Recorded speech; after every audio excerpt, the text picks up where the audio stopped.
ચારો પર નજર કરીએ તો દિલ્હી વિસ્ફોટમાં સંડોવાયેલ ડોક્ટર શાહીન સઈદને લઈને મહત્વના સમાચાર હાલ સામે આવ્યા છે। ડોક્ટર શાહીન 10 વર્ષથી જૈશ-એ મોહમ્મદ સાથે સંકળાયેલી હતી। આતંકીઓ શાહીનને મેડમ સર્જન કહીને બોલાવતા હતા। શાહીન 2015માં જૈશમાં જોડાઈ હોવાની વિગતો સામે આવી છે। જૈશ-એ મોહમ્મદને સંવેદનશીલ માહિતી પહોંચાડવાનું કામ કરતી મુસ્લિમ છોકરીઓને હુમલા માટે તૈયાર કરવાની યોજના હતી। 25 થી 30 લોકોનું નેટવર્ક જમ્મુ અને કાશ્મીર અને ફરીદાબાદ સાથે જોડાયેલું છે। દિલ્હીમાં થયેલા વિસ્ફોટની ઘટનામાં સંડોવાયેલી છે મહિલા, જે અંગે મહત્વની આ સમાચાર ત્યારે કહી શકાય સામે આવ્યા છે। આ મામલે વધુ માહિતી સાથે અમારા એસોસિએટ એડિટર ઉમંગ સોની ફોન લાઈનના માધ્યમથી જોડાઈ ગયા છે। ઉમંગજી, દિલ્હી વિસ્ફોટમાં થયેલા બોમ્બ બ્લાસ્ટમાં સંડોવાયેલ ડોક્ટર શાહીન સઈદને લઈને મહત્વના સમાચાર અત્યારે સામે આવ્યા છે। આપનું શું કહેવું છે? બસ તમે જણાવી દઉં કે જે લાલ કિલ્લામાં બ્લાસ્ટ થયો હતો તેમાં 13 જેટલા વ્યક્તિઓની જાન ગઈ હતી। ત્યારબાદ તમામ સરકારી એજન્સીઓ આ બોમ્બ બ્લાસ્ટ આતંકવાદી હોવાનું જણાવી અને ઊંડી તપાસ શરૂ કરી છે। તેના ભાગરૂપે 10 નવેમ્બરે દિલ્હીમાં લાલ કિલ્લા પાસે બ્લાસ્ટ થયો હતો। તેમાં લખનૌની રહેવાસી ડોક્ટર શાહીન 10 વર્ષથી પાકિસ્તાન સમર્થિત આતંકવાદી સંગઠન જૈશ-એ મોહમ્મદ સાથે જોડાયેલી હતી તેવી વાત NIA દ્વારા બહાર આવી છે। તમે જણાવી દઉં કે આ મહિલા છેલ્લા 10 વર્ષથી આતંકીઓનો ખાસ કરીને મહિલાઓને એક વિંગ તૈયાર કરી રહી હતી। ત્યારબાદ આ આતંકી મહિલા 2016ની અંદર સક્રિય સભ્ય બની હતી અને 10 વર્ષથી આતંકવાદી નેટવર્ક ઊભું કર્યું હતું। આપણે જણાવી દઈએ કે ક્યાંક ને ક્યાંક આપણા સુરક્ષા કર્મચારીઓની અથવા તો IB ની કહીએ કે સ્ટેટ કહીએ કે સેન્ટ્રલ IB ની કહીએ, તેમને ક્યાંક ચૂક દેખાઈ આવી છે। કારણ કે તમને જણાવી દઉં કે એક મહિલા અને ડોક્ટર થઈ અને આ રીતે જો વિંગ તૈયાર કરે એ દેશ માટે કેટલું જોખમી છે। તમને એમ જણાવી દઉં કે જે આ આતંકવાદી મહિલા હતી તેને જે આતંકવાદીઓ છે મેડમ સર્જન કરીને બોલાવતા હતા।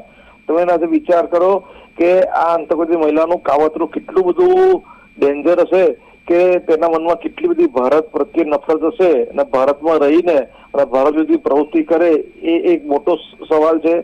તમને જણાવી દઉં કે 2021માં આ મહિલાએ શાહીન તેના પતિ, બાળકો અને નોકરી છોડવાનો વિચાર કરી રહ્યો હતો તો તેવું કહેતી હતી કે મારે મારા સમુદાયનું ઋણ ચૂકવવાનો સમય આવી ગયો છે, તે બધું છોડી દે અને એના પર ધ્યાન કેન્દ્રિત કર્યું છે। તેમાં ચિંતા કરવાનું બંધ કરો, હું કંઈ મોટું કરવાની તૈયારીમાં છું અને હું જે પણ કરીશ તમને બધાને ગર્વ થશે।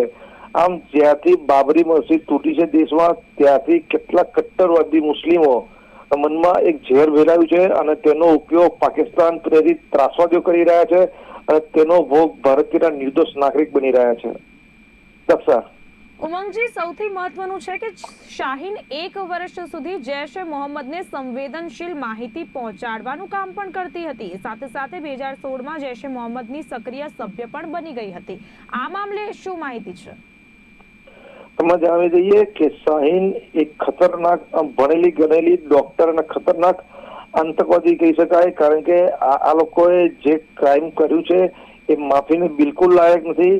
આમ શાહીન તપાસ એજન્સીઓ જે શાહીનના સહયોગી છે તેમની ડાયરીમાંથી ઓપરેશન હમદર્દ નામનો પર્દાફાશ થયો છે। તેમાં મુસ્લિમ છોકરીઓ દ્વારા હુમલા કરવાની યોજના હતી। શાહીને આ કાર્યમાં અંજામ આપવા માટે 25 થી 30 લોકોનું નેટવર્ક જમ્મુ કાશ્મીર અને ફરીદાબાદ સાથે જોડાયેલું હતું। તમે એક વધુ વિગત જણાવી દઈએ કે શાહીનના ફાધર હતા એ એકદમ નોર્મલ માણસ હતા। તેમની જે આવક હતી તેમાંથી ઘર માંડ ચાલતું હતું। તો તેમને શાહીનના પરિવારમાં જે એમનો ભાઈ છે અને પુત્ર ડોક્ટર પરવેશ અને શાહીન માટે MD નો અભ્યાસ માટે મેડિકલ કોલેજની ફી લાખો રૂપિયા ક્યાંથી આવી એ પણ સરકારની નજરમાં છે। આમ તમે જણાવી દઈએ કે શાહીન સિવાય એનો પરિવાર પણ આતંકવાદી પ્રવૃત્તિ સાથે જોડાયેલો હોય તો શક્યતાઓ દેખાઈ રહી છે। સમગ્ર માહિતી આપવા બદલ આપનો આભાર। દિલ્હી વિસ્ફોટમાં સંડોવાયેલ ડોક્ટર શાહીન સઈદને લઈને મહત્વના સમાચાર। ડોક્ટર શાહીન 10 વર્ષથી જૈશ-એ મોહમ્મદ સાથે સંકળાયેલી હતી। આતંકીઓ શાહીનને મેડમ સર્જન કરીને બોલાવતા હતા। શાહીન 2015માં જૈશમાં જોડાઈ હોવાની વિગતો અત્યારે સપાટી પર આવી છે। જૈશ-એ મોહમ્મદને સંવેદનશીલ માહિતી પહોંચાડવાનું કામ કરતી હતી। સાથે સાથે મુસ્લિમ છોકરીઓને હુમલા માટે તૈયાર કરવાની પણ યોજના હતી।